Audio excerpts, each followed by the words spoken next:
Si Ana Maria Luisa ang huling miyembro ng kilalang angkan ng Medici na sikat sa katusuhan, kapangyarihan at yaman.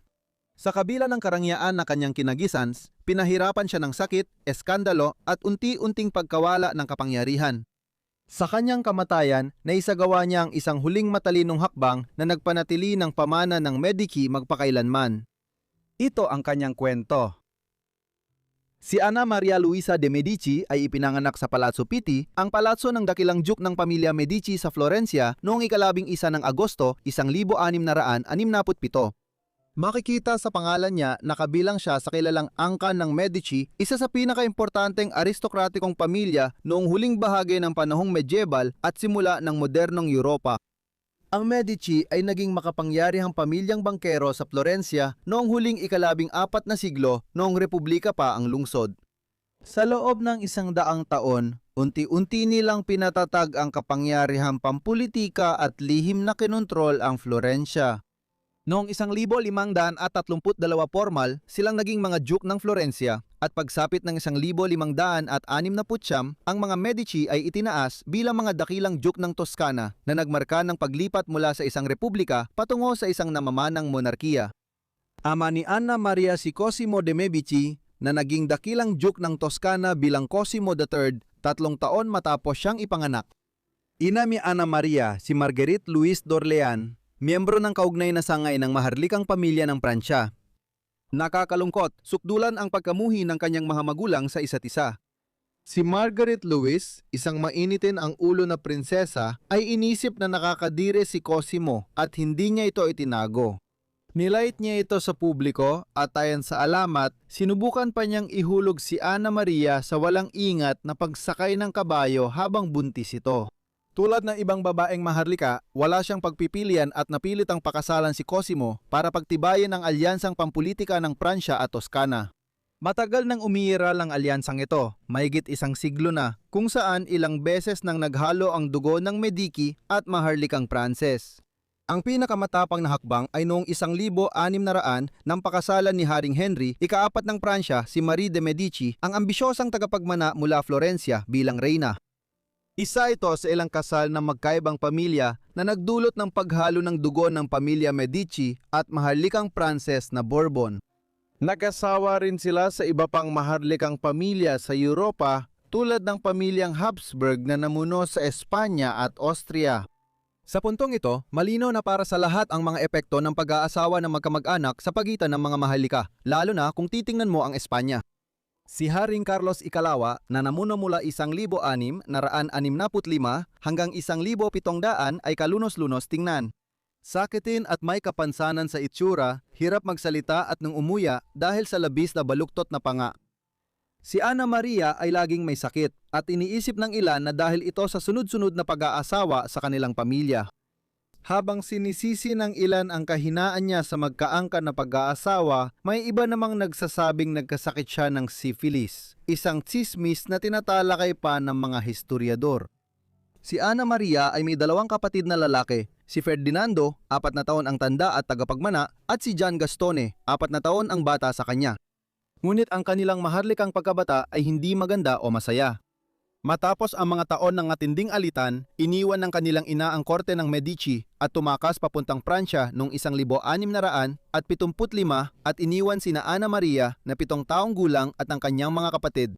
Pinalaki na lang sila ng kanilang lola, si Vittoria della Rovere, at hindi na nila muling nakita ang kanilang ina. Mahuhulaan lang natin kung paano ito nakaapekto sa buhay nila at pagbagsak ng dinastiya nila. Bilang nag-iisang anak na babae ng dakilang duke, mahalaga agad ang usapin ng pagpapakasal ni Ana Maria simula pagkabata. Mayroong magang panukala na ipakasal siya sa kanyang pinsan, ang Grand Dauphin ng Pransya, na siyang itinalagang tagapagmana noon ni Haring Louis XIV. Ngunit hindi ito natuloy. Kung natuloy yon, madaragdagan pa ang pag-aasawa at inbreeding sa pagitan ng Medici at maharlikang Bourbon ng Pransya. Iba pang mga posibleng mapapangasawa noong mga taong 1670 at 1680 ay kinabibilangan ni Haring Pedro Ikalawa ng Portugal. Sa huli, ang kasunduang kasal na pinayagan ng kanyang ama ay kay Johann Wilhelm, Elector Palatine, isang mahalagang prinsipalidad sa Rhineland ng kanlurang Alemanya. Bilang bahagi ng kasunduan, tinulungan ni Elector Palatine si Cosimo na makuha ang titulong Royal Highness, isang bagay na naglagay sa kanya sa hanay ng mga hari ng Europa kahit na dakilang duke lamang ang kanyang titulo. Sa huli, ikinasal ang mag-asawa noong 5 ng Hunyo, 1691. Si Ana Maria ay 24 na taong gulang at si Johann ay 36 kaya't 12 taon ang tanda niya rito. Sa mga kasabay na pagdiriwang, sinabi ng isang kapanahong saksi ang tungkol kay Ana Maria. Sa kanyang itsura, siya ay matangkad, maputi ang kutis, malalaki at makahulugan ang mga mata. Itim ang kanyang mga mata at buhok, maliit ang bibig at makapal ang labi. Ang kanyang ngipin ay kasimputi ng garing. Ang kasalang ito ay may halong tagumpay at kabiguan. Pinagsaluhan ni na Ana Maria at ang kanyang asawa ng pagmamahal sa musika at kultura at sinuportahan ng isa't isa sa kanilang mga hangarin mula sa kanilang korte sa Dusseldorf, Alemanya. Gayunpaman, ang kasal ay nabalot din ng pagkadismaya at maaring nadungisan ito ng sakit. Ang kanyang asawa, si Johann Wilhelm, ay matagal nang pinaniniwala ang nagkaroon ng syphilis nung una niyang kasal. Ilang taon bago naging asawa si Ana Maria. Namatay ang kanyang unang asawa sa tuberculosis noong 1689, ngunit hindi nawala ang bulong tungkol sa syphilis. Ang syphilis ay isang mabagal na sakit na unti-unting sumisira sa katawan sa loob ng maraming taon.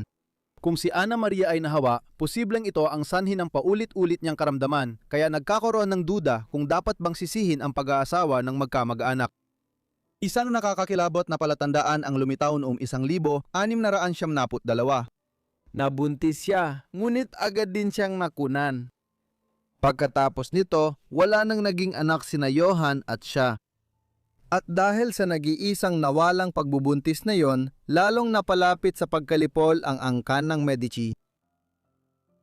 Ang kawalan ng anak ni na Ana Maria at Johann ay hindi lang personal na trahedya, kundi nagdulot din ng matinding pagyanig sa dinastiya ng Medici.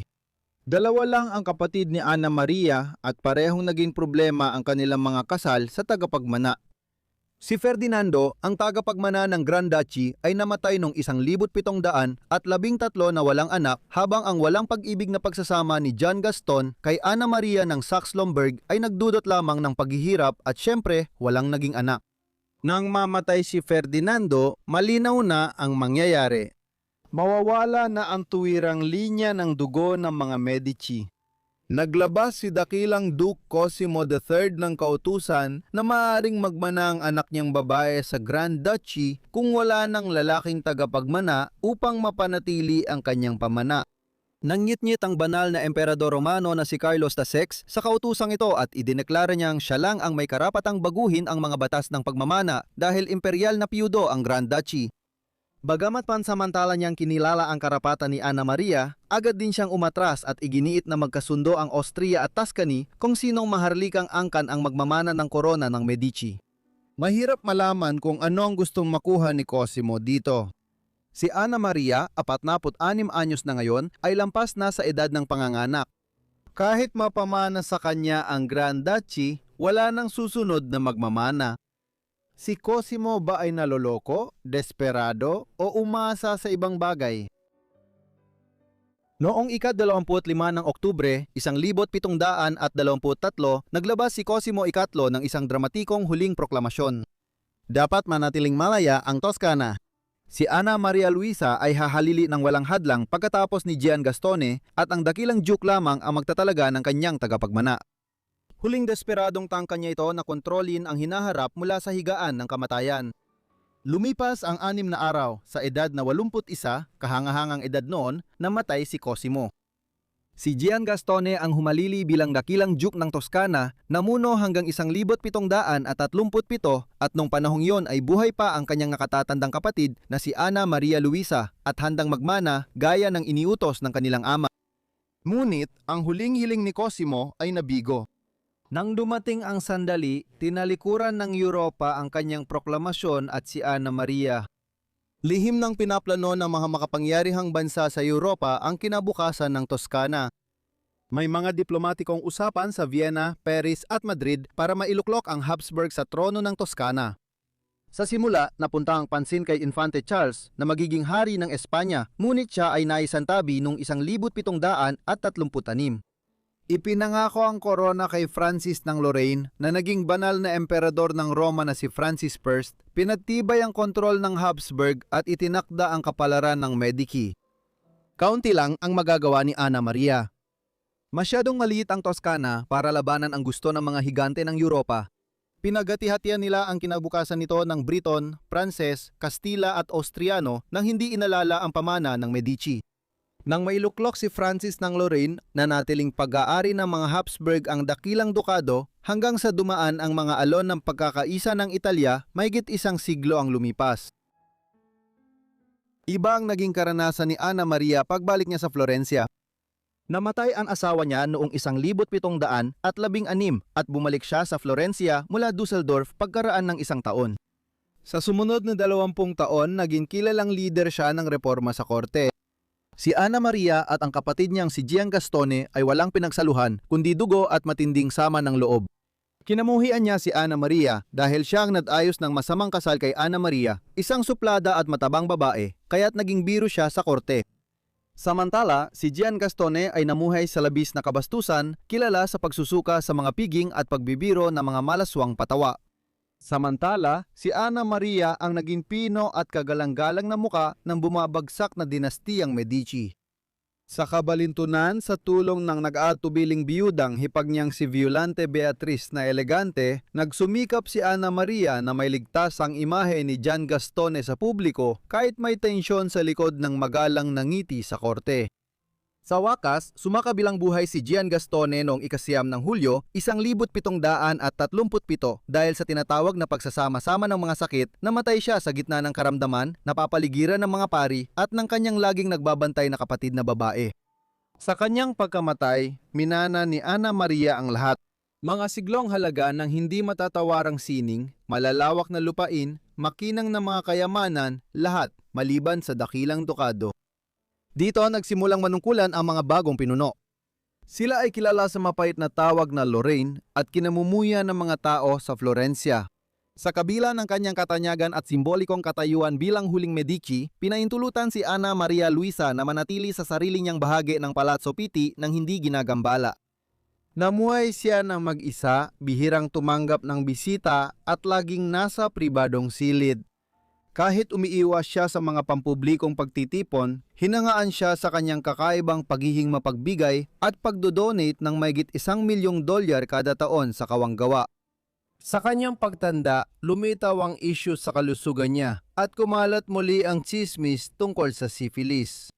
Ayon sa mga ulat noong Pebrero 18, 1743 may nagsabing namatay siya matapos lumitaw ang bukol sa dibdib bago siya pumanaw. Nauunawaan naman na ito ang naging dahilan kung bakit naniwala ang ilan na maaaring namatay siya dahil sa kanser sa suso at hindi dahil sa syphilis o iba pang sakit na maaaring may kaugnayan sa pag-aasawa ng magkadugo ng kanilang pamilya. Pero sa totoo, di tayo sigurado. Noong 2012 hinukay ang kanyang mga buto at pinag-aralan gamit ang makabagong paraan para matukoy ang sanhi ng kanyang pagkamatay. Gayunpaman, hindi rin tiyak ang resulta ng pag-aaral na ito. Maaring hindi na natin malaman ang totoong dahilan ng pagkamatay ni Ana Maria. Ano't anuman, 75 taong gulang na siya nang siya ay namatay at namuhay siya ng mahaba kahit na matagal na siyang may mga problema sa kalusugan. Inilibing siya sa kripta ng Medici sa San Lorenzo sa mismong kapilya na tinulungan niyang matapos. Ang kanyang pagkamatay noong 1743 ang nagwakas sa isa sa pinakamakapangyariang dinastiya sa Europa. Natapos na ang mga Medici na dating hamak na nagpapautang sa Florencia at naging makapangyarihang mga duke. Bigo na noon pa ang desperadong pagsisikap ng kanyang ama na magkaroon ng tagapagmana. Sa pagpanaw ni Ana Maria Luisa, tuluyang nawala ang tuwirang linya ng Medici. Magpakailanman. Bukod sa papel na ginampanan niya sa pagbagsak ng pamilya Medici, mas kilala ngayon si Ana Maria dahil sa kanyang suporta sa sining. Sikat ang mga Medici bilang pinakamahalagang taga-suporta ng Italian Renaissance. Si Lorenzo de Medici at ang kanyang lolo na si Cosimo na namuno sa pamilya halos buong ika-15 siglo ay gumastos ng daan-daang milyong dolyar para suportahan ang mga paaralan ng sining at iba pa sa lungsod. Sina Sandro Botticelli, Michelangelo, Leonardo da Vinci, Donatello at Raphael ay nakatanggap ng kanilang suporta sa iba't ibang panahon. Dahil dito, nagkaroon ng Medici ng isa sa pinakamalalaking koleksyon ng sining sa mundo. Noong kalagitnaan ng ika-16 na siglo, sinimula ng mga Medici ang pagpapatayo ng Engrandeng Uffizi Gallery para sa kanilang lumalaking koleksyon ng sining. Halos 2 siglo ang lumipas, namana ni Anna Maria ang buong koleksyon na iyon, mga painting, eskultura at marami pang iba na naipon sa loob ng 350 taon. Dahil natakot siyang magkawatak-watak o maibenta ang mga ito pag namatay siya, gumawa siya ng matapang na hakbang. Nagpagawa siya ng family pop, isang kautusan na nagbabawal ilabas ang koleksyon mula sa Florencia. Mananatili itong buo at bukas sa publiko sa Uffizi, pinananatili ang pamana ng Medici sa pamamagitan ng sining, hindi kapangyarihan. Bago pa nagkaroon ng Louvre, Prado at iba pang sikat na museo, ito ay isa ng napaka-progresibong hakbang mula sa kanya. Dahil sa kanyang mga desisyon, binuksan ang Uffizi Gallery para sa publiko noong 1759, 16 na taon matapos siyang pumanaw, at naging isa sa unang pampublikong art gallery sa mundo. Sa ngayon, ang Uffizi ay kabilang sa pinakamalaking pampublikong koleksyon ng Renaissance art sa mundo. Nasa Uffizi ang mga panyag na likhang sining ng Renaissance tulad ng La Primavera ni Botticelli, Venus of Urbino ni Titian at iba pang malalawak na koleksyon ng mga pinta mula sa mga dakilang artista ng Renaissance at Baroque tulad ni Da Vinci at Caravaggio. Dahil sa mga naging desisyon ni Anna Maria, nananatiling buo ang koleksyon sa Florencia hanggang ngayon bilang patunay ng suporta ng pamilya Medici sa sining sa loob ng maraming siglo. Kaya naman, ang huling Medici ay isa sa pinakadakilang taga-suporta ng sining sa kasaysayan. Salamat sa panonood ng video tungkol kay Anna Maria Luisa de Medici. Sana ay naging interesante ito. Ipaalam ninyo sa akin ang inyong opinyon tungkol sa kanyang buhay sa ibaba sa mga komento, at kung gusto ninyo pa ng mga ganitong video o tungkol sa mga Medici, sabihin ninyo rin sa ibaba sa mga komento. Sana nakasubscribe na kayo at naka-on ng notifications para lagi kayong updated sa mga upload ko. Siya nga pala, yun lang mula sa akin, kaya magkikita-kita tayo muli sa susunod na Forgotten Lives. Salamat!